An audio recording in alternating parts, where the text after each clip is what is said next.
Kasih dia, mau kasih duit dia tuh lihat tuh. Dia tuh jam tangannya itu 10 miliar tuh. Tuh lihat tuh, terima dia. Nah, aku pegang dulu. Kau terima dikasih duit nih. Ini sudah.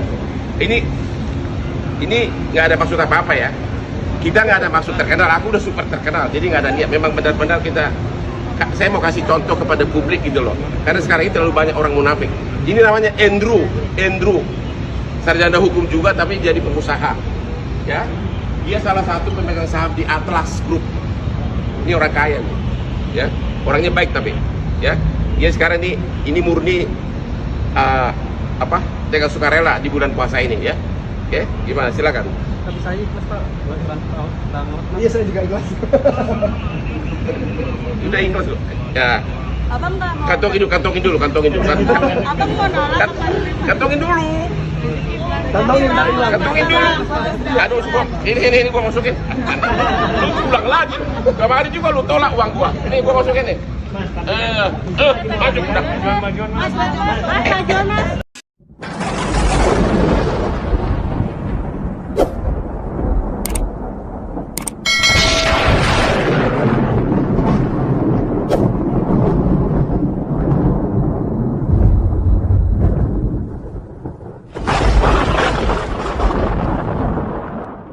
Assalamualaikum warahmatullahi wabarakatuh, sobat-sobat. Kita bersama lagi di channel saya dalam dakwah Islam pencerahan. Sobat-sobat, di awal saya tayangkan video di mana seorang cleaning service, sobat-sobat, petugas kebersihan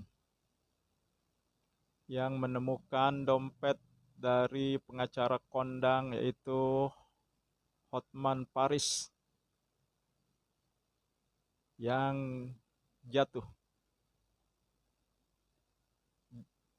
Ketika dia melihat dompet tersebut, maka dengan bergegas dia menyusul mobil Hotman Paris dan memberikan dompet tersebut.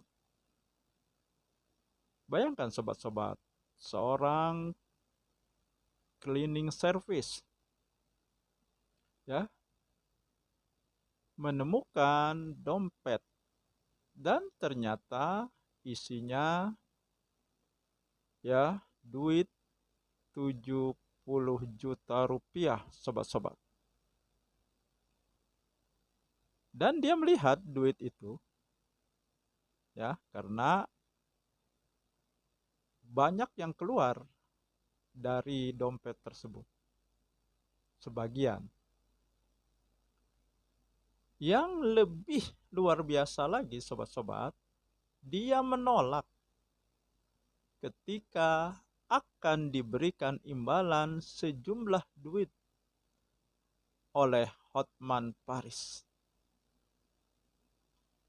Akhirnya, sang pengacara memviralkan peristiwa ini, memviralkan sang cleaning service tersebut yang bernama Edi Sonjaya.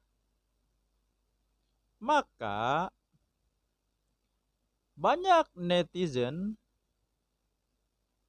menyarankan bahwa sang pengacara harus tetap memberikan hadiah kepada petugas kebersihan tersebut. Maka dengan didampingi oleh seseorang, Hotman Paris memberikan segepok duit di dalam amplop panjang berwarna putih. Sangat terlihat isinya sangat banyak, sobat-sobat. Karena amplop tersebut menggembung.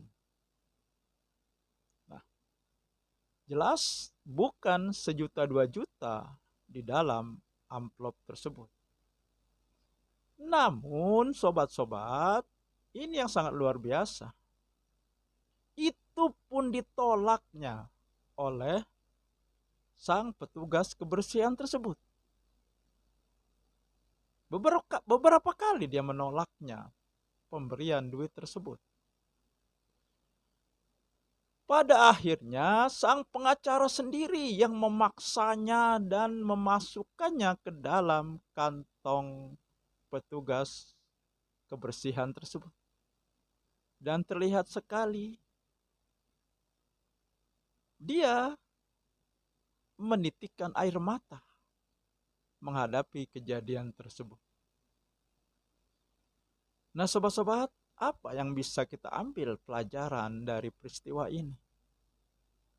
Di tengah kehidupan modern yang rata-rata kebanyakan orang mengutamakan materi. Semua diukur dengan materi, dengan duit.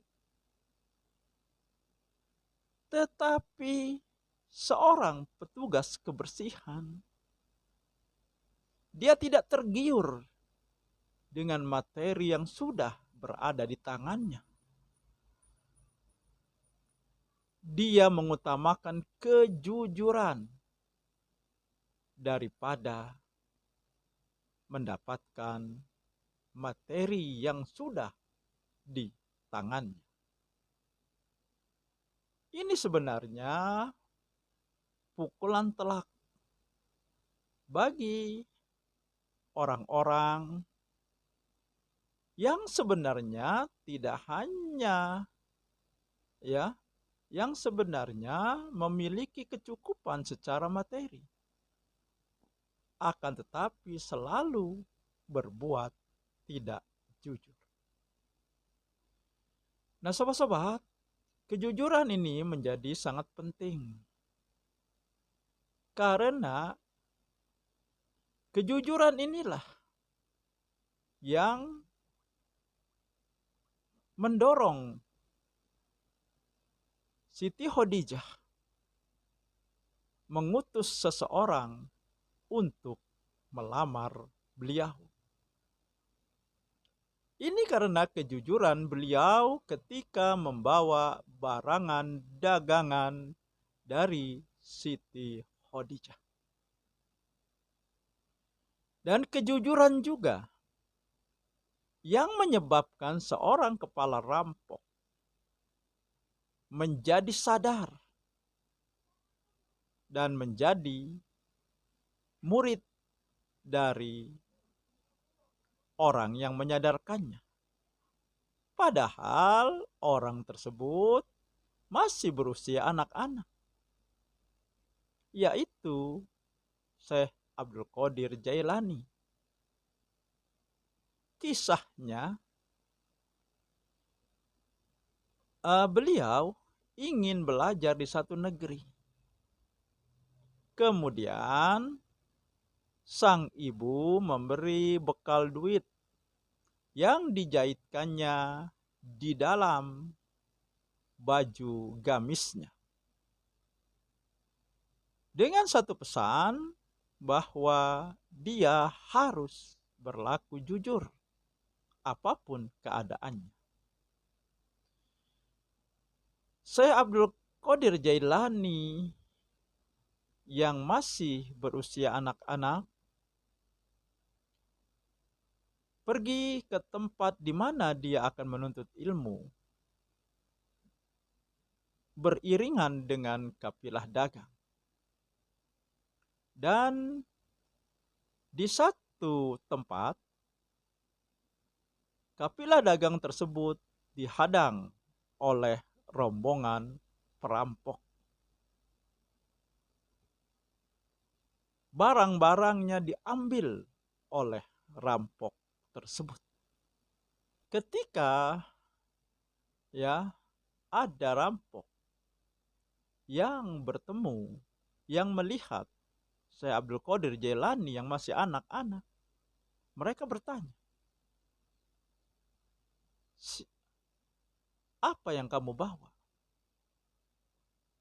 Syekh Abdul Qadir mengatakan, saya membawa duit. Itu selalu yang dia katakan. setiap orang bertanya apa yang dia bawa. Akhirnya berkumpullah perampok tersebut di hadapan pemimpinnya. Nah, kemudian melaporkan apa yang mereka sudah lakukan. Dan ada satu laporan bahwa ada seorang anak-anak yang mengatakan dia membawa duit. Tetapi kami tidak percaya, kata sejumlah anak buah rampok tersebut. Akhirnya sang pemimpin rampok memerintahkan untuk memanggil anak-anak tersebut. Dan menghadaplah Syekh Abdul Qadir Jailani yang masih anak-anak. Nah, sang kepala rampok bertanya, benarkah seperti yang dikatakan anak buahku, engkau membawa sejumlah duit? Benar, jawab Syekh Abdul Qadir Jailani. Di mana kau simpan? Ada di balik bajuku ini. Dan ditunjukkannya tempat tersebut. Ketika dilihatnya dengan mata kepalanya sendiri, memang benar anak tersebut membawa sejumlah duit di balik bajunya tersebut. Tentu saja sang kepala rampok ini menjadi heran. Karena jika ada perampok, maka orang akan menyembunyikan apa yang dimilikinya, harta yang dimilikinya. Tetapi kenapa anak ini malah memberitahukannya, bahkan menunjukkan di mana tempatnya? Dia menjadi terheran dan bertanya, kenapa engkau melakukan ini? Katanya. Maka Syekh Abdul Qadir Jailani mengatakan, karena pesan ibuku, aku harus selalu jujur dalam keadaan yang bagaimanapun. Maka menitiklah air mata sang rampok. Teringat dirinya yang sudah berumur, sudah tua, tetapi selalu melakukan perbuatan-perbuatan yang tidak baik. Sementara seorang anak mampu berbuat jujur dalam keadaan apapun. Datanglah hidayah Allah, sang rampok akhirnya bertobat, menyatakan tobat dari profesinya sebagai rampok dan memutuskan ikut dengan Syekh Abdul Qadir Jailani. Nah, sobat-sobat, beberapa riwayat tersebut kita semakin yakin bahwa kejujuran akan mendatangkan kebaikan. Gelar Al-Amin, orang yang bisa dipercaya karena kejujurannya, karena beliau tidak pernah bohong.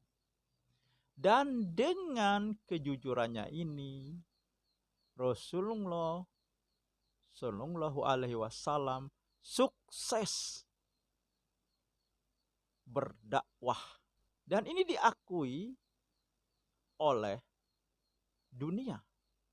Maka dalam buku yang ditulis oleh Michael Hart, 100 tokoh yang paling mempengaruhi dunia, yang nomor 1 adalah Nabi Muhammad Sallallahu Alaihi Wasallam. Dan kesuksesan tersebut adalah karena beliau tidak pernah berbohong alias jujur. Ramadan, sobat-sobat, sebenarnya mengajarkan kita pada kejujuran, melatih kita untuk jujur. Karena yang tahu kita masih berpuasa atau tidak adalah diri kita sendiri dan Allah. Kita kan bisa saja makan, minum, ya, di rumah kita ketika tidak ada orang lain, kita hanya sendiri, kita bisa melakukan itu. Tidak ada yang tahu, tidak ada yang melarang. Akan tetapi, sobat-sobat, karena kita sedang menjalankan ibadah puasa, dan karena kita juga yakin Allah melihat kita, itu tidak kita lakukan. Sebulan penuh kita dilatih untuk menjadi orang yang jujur. Nah, jadi nanti setelah keluar dari Ramadan, maka kejujuran tersebut harus makin tertanam pada diri kita. Demikian sobat-sobat, semoga ini menginspirasi dan mencerahkan. Nasrum minallahi wa barakatuh. Wassalamualaikum warahmatullahi wabarakatuh.